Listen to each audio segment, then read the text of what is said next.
On est le 12 février et je viens officiellement de faire la demande de réservation pour le lieu du pop-up. Donc ce serait le 9-10 mars à Châtelet, dans un endroit beaucoup plus central et beaucoup plus passant que le premier pop-up. Donc voilà, là je vais envoyer un petit message aux créateurs de rechute pour ceux qui étaient intéressés pour le pop-up. Parce que pour ceux qui ne savent pas, j'ai créé une boutique en ligne dédiée à la mode durable qui s'appelle rechute.com, où du coup je commercialise des produits de marques qui font de la mode de manière responsable. Donc on a un petit groupe WhatsApp et je leur avais parlé d'une idée de faire un deuxième pop-up le week-end du 9-10 mars.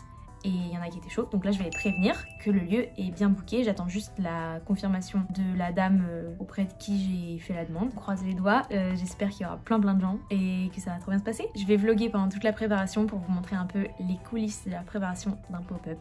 Ça va être cool. A few moments later. La dame du pop-up a accepté la demande de réservation, donc c'est officiel. Yes. Du coup je vais tenir au courant les créateurs qui étaient intéressés et je vais commencer à mettre en place le petit document avec les différents stands, les tarifs, etc.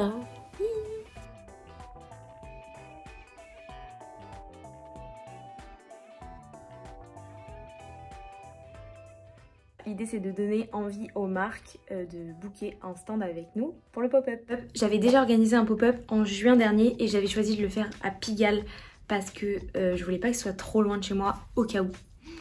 C'est pas forcément une décision très rationnelle, mais c'était juste, je sais pas, si j'avais besoin de trucs à aller chercher chez moi, bah j'étais pas loin. Et vraiment, j'ai appris plein de trucs, donc je pense que je vais être mieux organisée cette fois-ci. Et donc, qu'est-ce que j'ai appris et que je peux vous résumer un peu ici? Déjà, en vrai, la vente en physique dans la mode, comparée au digital, bah ça marche tellement mieux en fait. Parce que les gens, ils sont trop contents de voir le produit, le toucher, l'essayer. Donc franchement, ça m'a vraiment donné envie de faire souvent des pop-up, tant que le site de rechute.com a pas encore une notoriété de fou et me génère pas un chiffre d'affaires qui fait que je peux en vivre quoi. Loin de là même.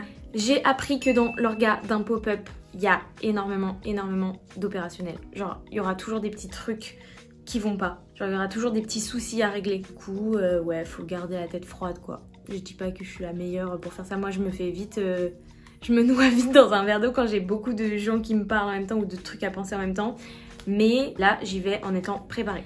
J'ai appris aussi que mes proches me soutenaient vraiment beaucoup. Déjà que ce soit mes proches très proches, genre famille et mon copain, qui m'ont aidé à tout organiser. Donc ça, c'était excellent. Et puis après, mes proches qui sont venus au pop-up, quoi. Enfin, vraiment des gens que je m'attendais pas à voir et qui sont venus. Bah, ça m'a trop touchée. Et puis j'ai aussi vu que quasiment tous les stands qu'il y avait en juin avaient été rentabilisés. Parce que moi du coup je loue l'espace avec Rechute et ensuite je sous-loue les stands à des marques. C'est comme ça qu'on fait une marge sur le pop-up. Et donc quasiment toutes les filles qui étaient là au pop-up ont rentabilisé leur stand alors que la rue était pas super passante. Donc là, le fait que ce soit à Châtelet, je me dis que vraiment, il n'y a pas de raison que les marques ne rentabilisent pas leur stand. J'espère vraiment parce que c'est le but. Enfin, certes, moi, j'ai fait mon chiffre d'affaires, mais je le fais aussi et surtout pour les marques pour qu'elles aient accès à une clientèle qu'elles n'auraient pas forcément via Insta ou en ligne ou quoi ou qu'est-ce. Surtout, je sais pas si je vous ai dit, je crois pas que je vous ai dit, mais en fait, un de mes frères est associé dans Rechute. Voilà, un de mes petits frères qui est pas subtil, il a 21 ans et lui il a fait pas mal de ventes et de commerce, donc il a un peu cette expertise que moi je travaille moins. Enfin moi je préfère plus la DA, la mode que le commerce pur et dur, donc il m'aide pas mal sur l'organisation du pop-up. Voilà, vous le verrez un petit peu dans ce vlog. Ok, alors j'ai eu pas mal de réponses déjà aujourd'hui. Désolée, je parle pas fort parce que je suis dans ma chambre et il est tard. Donc déjà il y a la marque Femme, ils étaient au taquet, donc trop cool. Il y a Maison Janie qui fait des trop belles pièces qui sera là. Maison MH, j'adore aussi. Après par contre j'en avais discuté avec les copains de Maison Gang qui font des bobs à partir de store upcyclé. Et eux ils pourront pas être là parce que leur précédent pop-up n'a pas assez bien marché.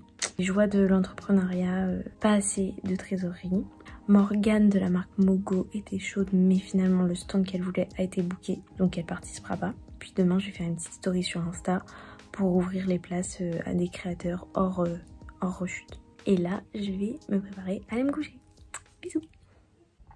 Là on est le 16 février, j'ai fait une petite story sur Insta pour voir si des gens sont intéressés. Et puis en fonction de si ça mord ou pas, j'enverrai après des DM à des marques que j'aime bien et que j'aimerais avoir sur le pop-up. Et puis je me chauffe aussi à faire un stand dépôt-vente pour les marques de rechute qui peuvent pas être sur Paris. Genre qu'en gros elles m'envoient leurs pièces et que je les vende avec une commission et que si ça se vend pas, on les renvoie. Donc comme ça c'est bénéf pour tout le monde. Je pense que je vais organiser ça dans les prochains jours. Petit update du soir avant de me démaquiller. Alors j'ai eu plusieurs pistes suite à ma story Insta. Il y a Digger Sister qui s'est chauffée, donc elle a rempli le formulaire et tout, c'est officiel, donc trop cool.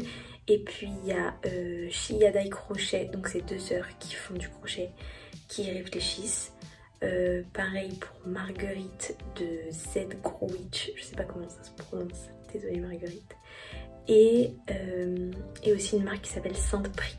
Donc je les laisse réfléchir et puis on verra si elles participent ou pas. On est le 21 février, petit update du pop-up. Les quelques pistes que j'avais, donc Shiyadai Crochet, elles peuvent pas être là. Marguerite de Z Growitch non plus. Donc là pour le moment j'ai plus trop d'autres pistes, mais je vais sûrement refaire une story et puis demander à des créateurs s'ils connaissent d'autres créateurs qui seraient potentiellement intéressés. Et je vous tiens au courant bien évidemment. On est dimanche 25 février. Je vous ai pas trop tenu au courant parce que c'était beaucoup d'allers-retours entre les créateurs. Est-ce que c'est oui, non, de quoi ils ont besoin pour les stands machin et tout. Ce qui est excellent, c'est que Candice, donc de la marque Helios Sud, a fait une petite story pour dire qu'elle participait au pop-up au stand dépôt-vente, donc elle sera pas là physiquement mais on vendra ses produits. Et du coup il y a deux créatrices qui m'ont envoyé un petit MP pour me dire qu'elles étaient intéressées de participer en physique au pop-up.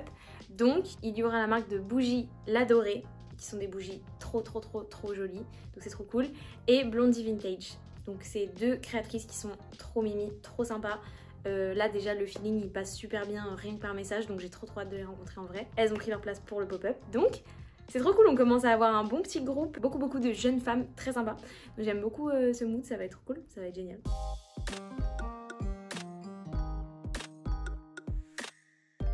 Coucou. Alors la bonne nouvelle du jour, attendez, je vais dans ma chambre, c'est que Léa de Aelson Vintage pourra être là au pop-up. Et en gros, elle était censée être au stand de dépôt-vente, mais finalement elle se chauffe pour prendre un stand pour elle et de faire le déplacement depuis Grenoble. Voilà, donc c'est excellent, je suis trop contente, on s'entend super bien, donc ça rajoute encore du beau monde à la team, donc c'est génial. On est le 5 mars, plus que 4 jours avant le pop-up. J'ai reçu les petits flyers, trop contente. J'attends encore le kakémono qui sera devant le pop-up. Et là, je pars à la ressourcerie pour aller chercher des petits trucs à upcycler parce que moi aussi, je vais faire un mini drop qui sera disponible au pop-up.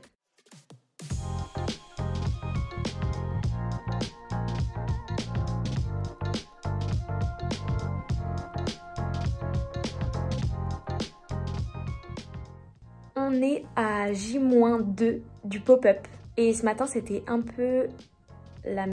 Je sais même pas si on a le droit de dire des gros mots sur YouTube. En gros faut qu'on achète 2-3 petits trucs un peu en urgence parce qu'au final le mobilier qui est sur le lieu ne correspond pas aux photos. Donc bref, juste ça fait de l'urgence pour rien. C'est ce que je vous disais au début de la vidéo, il y a toujours de l'opérationnel et des soucis à régler. Donc là on va aller à la cave pour checker tout ce qu'on a et puis ensuite heureusement mon frère va m'aider à aller acheter tout le matériel manquant. La cave, c'est flippant. Bon, je sais pas du tout si on voit, mais on a compté, on a bien 4 tables et 3 portants. On voit rien du tout, super. Non mais déjà, je sais pas si vous entendez les bruits, mais ce malade, pendant que j'avais le dos tourné, il est arrivé avec ce masque, c'est horrible. C'est horrible.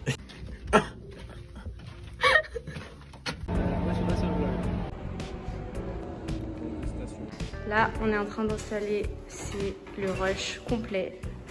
Voilà, trop beau. À demain le pop-up. Et début du samedi. Les derniers préparatifs, je vlog pour YouTube.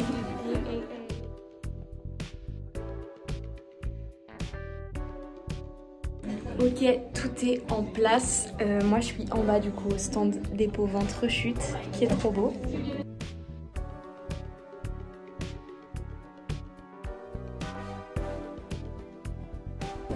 Pause café, clope pour Nejma, c'est pas bien. Fumer. Oh là là, Ali énorme, my goodness. Trop beau. Alors je suis avec Nejma en bas. On est à peu près à la moitié de la journée. Il n'y a pas grand monde qui passe. Mais on espère que ça va être plus dynamique en fin de journée. Hein? Les gens là. Demain? Demain, qui sait? Un jour. Un jour. Alors, update, on a vendu un bandana Maison Fada et forcément Helios, elle cartonne. Elle a vendu des créoles, un collier iris et celui-là aussi. On se prépare pour la journée numéro 2 du pop-up.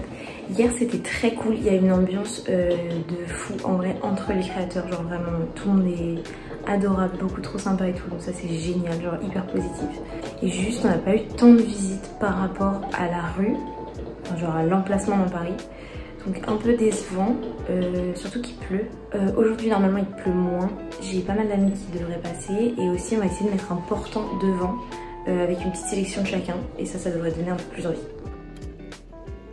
On a décidé d'installer un portant devant en espérant que ça tape encore plus à l'œil et qu'il y ait du monde dans la boutique.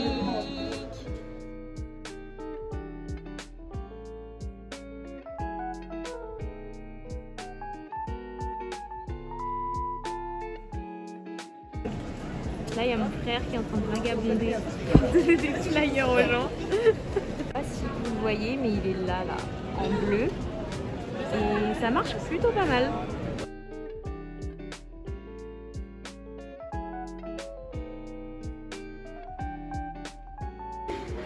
Hey girls. C'était trop.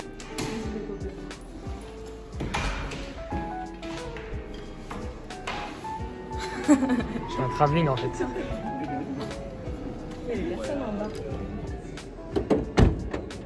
À double tour.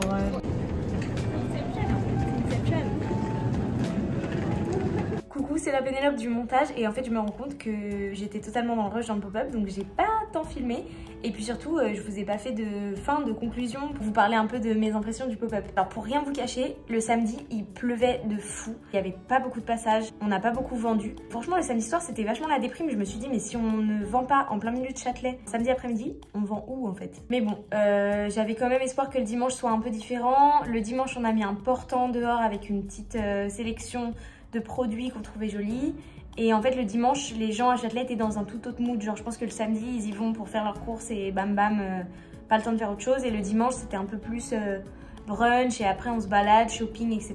Donc en fait la plupart des stands ont fait la majorité de leurs ventes le dimanche, presque toutes les marques ont rentabilisé leurs stands et surtout moi la partie qui me tenait le plus à cœur c'est est-ce qu'elles ont passé un bête de moment et en fait on s'est tous trop bien entendus, genre vraiment une team de choc, que des petits cœurs hyper bienveillant et tout le monde m'a dit que si demain on refaisait un pop-up tous ensemble, tout le monde signait et moi la première. Donc franchement, restez connectés parce que ça m'étonnerait pas qu'il y ait un petit pop-up avec une team assez similaire qui revoit le jour en mai ou en juin. On changera peut-être de quartier parce que voilà, Châtelet, on a essayé, on apprend, c'est pas forcément la bonne cible. Mais franchement là, l'équipe qu'on a créée, c'est incroyable et c'est ce qu'il y a de plus précieux quand on organise un événement comme ça, c'est vraiment les gens qui participent. Donc je suis trop contente, voilà, et je leur fais des gros bisous s'ils sont en train de me regarder. Merci d'avoir regardé cette vidéo, j'espère que ça vous a plu et on se retrouve mercredi prochain pour une vidéo Histoire de la mode. Bisous!